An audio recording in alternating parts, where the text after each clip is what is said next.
বাউলা গানার Murshidi গাইতাম, high গো মিলিয়া বাউলা গানার মুর্শিদি গাইতাম। আগে কি সুন্দর দিন কাটাইতাম আমরা, আগে কি সুন্দর দিন কাটাইতাম। হিন্দু বারিন্ত যাত্রা গান হইতো, নিমন্ত্রণ দিত তারা আমরা যাইতাম।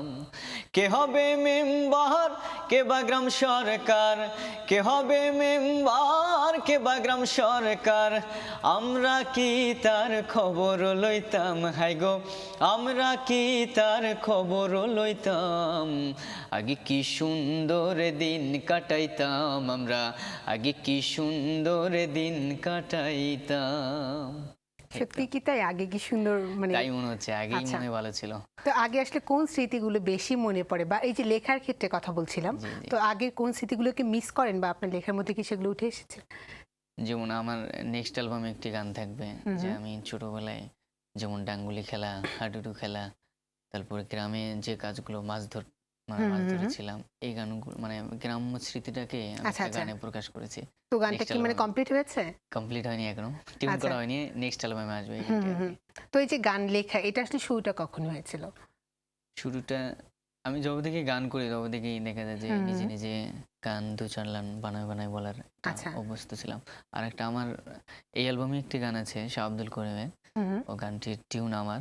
তো আমার তাৎক্ষণিকভাবে মানে সুর করা এবং তাৎক্ষণিকভাবে কথা লেখার একটা মানে একটা মনে হয় যে প্রতিভা আছে। আচ্ছা আচ্ছা। তেমনি এই গানটি যেমন আমার সোনার অঙ্গ পুড়ে অঙ্গার হইল যার লাগিয়া, শাহ আব্দুল করিমের মৃত্যুবার্ষিকীতে আমি এই গানটি করেছিলাম, মানে তাৎক্ষণিকভাবে স্টেজে সুর করে করে আর কি। তাই তাহলে আমরা একটু গানটা শুনে ফেলি। আমার সোনার অঙ্গ পুড়ে অঙ্গার,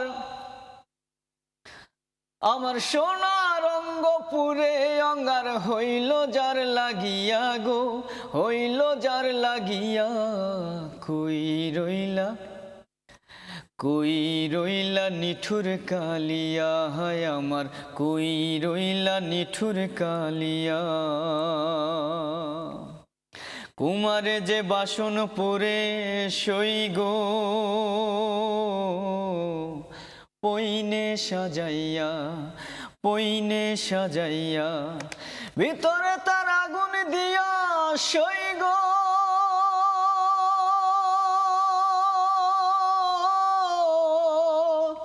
ভিতরে তার আগুন দিয়া সই গো, ভিতরে তার আগুন দিয়া সই গো। কুমারে রয় সরিয়া, কই রইলা, কই রইলা নিঠুর কালিয়া, হায় আমার কই রইলা নিঠুর কালিয়া। আমার সোনার অঙ্গ পুড়ে অঙ্গার, আমার সোনার অঙ্গ পুড়ে অঙ্গার হইল যার লাগিয়া গো, হইল যার লাগিয়া। কই রইলা, কই রইলা নিঠুর কালিয়া, হায় আমার কই রইলা নিঠুর কালিয়া। বাহ, চমৎকার। এটা কি আসলে শাহ আব্দুল করিমকে মনে করে বা তার প্রতি শ্রদ্ধা জানিয়ে মনে লেখা হয়েছিল? মৃত্যুবার্ষিকীতে আমি গানটি করেছিলাম। একজন দর্শক আছেন আমাদের সঙ্গে। হ্যালো, ওয়ালাইকুম আসসালাম, কে বলছেন, কোথা থেকে? আমি একটু সাধুর সাথে কথা বলতে চাচ্ছিলাম। হ্যালো, হ্যাঁ বলেন। সাজু, আমি শারমিন ডিএমএস থেকে বলছি। ও আচ্ছা, ভালো আছেন? ভালো, তুমি ভালো? হ্যাঁ আছি, ভালো। তো ঈদ মোবারক। ঈদ মোবারক। সাজু, আমি তোমার প্রথম অ্যালবাম পিরিতের দাঁত থেকে একটা গান শুনতে চাচ্ছিলাম। আচ্ছা আচ্ছা আচ্ছা, ঠিক আছে। আচ্ছা, আপনি দেখতে থাকুন, আমরা শুনবো। আচ্ছা, ওখানে তো অনেকগুলো ভালো ভালো গান ছিল, আমরা গান শুনবো। একজন দর্শক আছেন, ফোন নিয়ে নিচ্ছি। Hello hello. হ্যালো, হ্যাঁ, কেমন আছেন আপনার? হ্যাঁ ভালো আছি, কে বলছেন? সাজুকে বলি, চিনতে পারে নাকি? কেমন আছো ভাই? হ্যাঁ ভালো আছেন? কে বলো তো? চিনতে পারছি না, নাম বলেন। হ্যাঁ, আমার গলার অবস্থা খারাপ। আচ্ছা যাই হোক, সাধুকে তো এখন সবাই চেনে, কিন্তু এই সাধু যখন সাধু হয় নাই তখন আমি চিনতাম। ঠিক আছে, আচ্ছা, আচ্ছা। আপনার নাম বকুল, বকুল আপা। ও আপু ভালো আছেন? Sorry sorry. আচ্ছা আচ্ছা, হ্যাঁ একসঙ্গে তো গান করতাম একসময়। ওকে দেখার জন্য বসে আছি, কিন্তু লাইন পাওয়া অনেক কষ্ট। যাই হোক, কষ্ট করে লাইন পেলাম। আচ্ছা তো আচ্ছা, সাধু ফোন করতো অনেক দূর থেকে, বলতো মনে আছে হ্যাঁ, বকুল আপু হ্যাঁ। আমাকে বিশ্ব সাহিত্য কেন্দ্রে দেখা হতো। হ্যাঁ, হ্যাঁ। আর এখন সাধুকে ফোন করে বলতে হয়, সাধু মনে আছে বকুল আপা? না সরি, না আপনি ফোন করছেন। বলতে দেওয়া পরিস্থিতিটা অনেক ভালো লাগছে। ঠিক আছে, আচ্ছা দোয়া করবেন, আর আপনি ফোন করছেন অনেক খুশি হয়েছে আমি। হ্যাঁ অবশ্যই, ছোট ভাইরা ভালো কিছু করলে তো ভালো লাগে, তাই না? আচ্ছা, অনেক বড় হও, দোয়া করি। আচ্ছা। আর আরেকটা একদম সেই সময়ের একটা গান, ঠিক আছে? আচ্ছা আচ্ছা আচ্ছা আচ্ছা আচ্ছা। হ্যাঁ বগলাপা, অনেক ধন্যবাদ ফোন দেওয়ার জন্য। একটু অভিমান করে মনে হয় বললো হ্যাঁ, যে আগে অভিমান আপনি করে, ফোন হ্যাঁ। দিতেন, এখন আপনাকে ফোন দিতে হয়। অনেকদিন কিরকম? যোগাযোগ নেই আর কি। ব্যস্ততার কারণে কারণে, আচ্ছা। যোগাযোগ করার সুযোগ হচ্ছে না আর কি। আসলে সবার এক্ষেত্রে আসলে কতটুকু ব্যস্ত থাকেন যে আসলে পরিচিত জন বা প্রিয়জনদের সঙ্গে কমিউনিকেশন দেখা যায় যে রাখাটা সবার সঙ্গে অনেক ফোনে গ্যাপ কথা হয়ে বলা যায়। হচ্ছে, হ্যাঁ। অনেকের অভিযোগ থাকে, আসলে এই অভিযোগ থাকে। অভিযোগগুলোকে কিভাবে হ্যান্ডেল করেন? মানে আমি দেখা যায় যে অনেক সময় অনেক দিন কারোর সঙ্গে ফোনে যোগাযোগ না থাকলেও মানে এক সময় করে কি যে ফোনটা বের করে যে সবার আচ্ছা। নাম মানে লিস্টে কার কার নাম আছে মানে তারপরে একটা একটা করে ফোন দেওয়া শুরু করে। আচ্ছা, যাক ভালো লাগলো এটা শুনে। তো বকুলাপা গানের রিকোয়েস্ট করেছে, আমরা কি গান শুনবো? হ্যাঁ, আমি আগের অ্যালবাম থেকে একটি গান শোনাচ্ছি। আচ্ছা।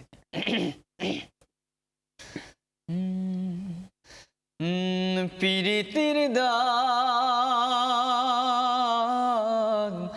লাগলো হৃদয় জুড়ে রে, লাগলো হৃদয় জুড়ে শুধু ভালোবেসে তোরে রে বন্ধু, ভালোবেসে তোরে শুধু, ভালোবেসে তোরে রে বন্ধু, ভালোবেসে তোরে। বাহ, চমৎকার। একজন দর্শক আছেন। আচ্ছা। Hello hello hello hello hello. পুরান ঢাকা থেকে মাহবুব ইসরায়েল হ্যাঁ বলছি। মাহবুব ভাই বলুন। হ্যাঁ, আমি সাদি ভাইয়ের সাথে কথা বলতে চাচ্ছি। হ্যাঁ, আর বলুন। আচ্ছা ভাইয়া, বলেন। বিউটিফুল লাগছে, খুবই সুন্দর লাগছে আপু। ধন্যবাদ। সাদি ভাইয়া, হ্যাঁ ভাইয়া বলেন। আপনার কাছে আমার দুইটি অনুরোধ। একটি হচ্ছে দেশের গান শুনতে চাচ্ছি, খুব সুন্দর কণ্ঠে আপনার। আর যদি সম্ভব না হয় তাহলে মায়া পড়েছি আপনার অ্যালবাম থেকে এই গানটি শোনালে খুবই খুশি হব। ধন্যবাদ ভাই, ভালো আচ্ছা থাকবেন। আচ্ছা আচ্ছা আচ্ছা। আচ্ছা মাহবুব ভাই, আমরা গান শুনবো। মায়াপুরসি গান অনেকগুলো গানের রিকোয়েস্ট চলে আসছে। মোটামুটি এই গানটি এখন যেখানেই যাচ্ছি রিকোয়েস্ট করে সবাই। আচ্ছা, কনফারেন্সে। তোমার বাড়ির রাস্তাটার মায়ায় পড়েছি, তোমার বাড়ির ফুল গাছটার মায়ায় পড়েছি, তোমার বাড়ির গেটের আমি মায়ায় পড়েছি, তোমার বাড়ির জানালার মায়ায় পড়েছি, এই ভেবো না তোমার বাবার ধনের লোভে পড়েছি, হায় হায় হায় হায় হায় হায় হায় রে হায় তোমায় ভালোবেসেছি, হায় হায় হায় হায় রে হায় তোমায় ভালোবেসেছি। বাহ বাহ, চমৎকার। একজন দর্শক আছেন আমাদের সঙ্গে। আচ্ছা। হ্যালো হ্যালো হ্যালো, কে বলছেন? আপু, আমি লিটন বলছি, সৈয়দ আলী হোসেন লিটন। সাজুর সাথে কথা বলুন। জি বলুন। হ্যাঁ সাজু। হ্যাঁ ভাইয়া, ভালো আছেন? হ্যাঁ ভালো, কেমন আছো? এই তো আছি ভালো। ঈদ মুবারক। ঈদ মোবারক। ঈদে কি দেশে ছিলে নাকি ঢাকায় ছিলে? না ভাইয়া, ইয়াতে কাতারে ছিলাম, কাতারে গিয়েছিলাম। আচ্ছা, তো ঈদের আগে তো অনেক ব্যস্ততা তোমার আর আমার ছিল, কাজ করতে পারিনি। আচ্ছা আচ্ছা। হ্যাঁ এখন ঈদের, তো কাজ শুরু করতে পারি আমরা নাকি? হ্যাঁ হ্যাঁ হ্যাঁ, কাজ করতে হবে আর কি। জি। তোমার গানগুলো শুনলাম বাসায় ঈদে, খুব ভালোই হয়েছে। আচ্ছা, থ্যাংক ইউ ভাইয়া। তো আমি এই প্রোগ্রাম থেকে বের হয়ে আপনার সঙ্গে দেখা করতেছি। ওকে ওকে ওকে। একটা প্রতিশ্রুতি হয়ে গেল মনে হয়, হ্যাঁ। প্রোগ্রাম শেষে দেখা করবেন। আচ্ছা, গানে গানে বলছিলেন যে অনেক কিছু মায়ায় পড়েছেন। জি জি। তো গানের সঙ্গে কিভাবে মায়া পড়েছেন এটা শুনবো, কিন্তু এই মুহূর্তে আমাদের একটা বিরতির সময় হয়ে গেছে। আচ্ছা আচ্ছা। প্রিয় দর্শক, নিচ্ছে আরো একটি ছোট্ট বিরতি, ছেড়ে যাবেন না, থাকুন আমাদের সঙ্গেই।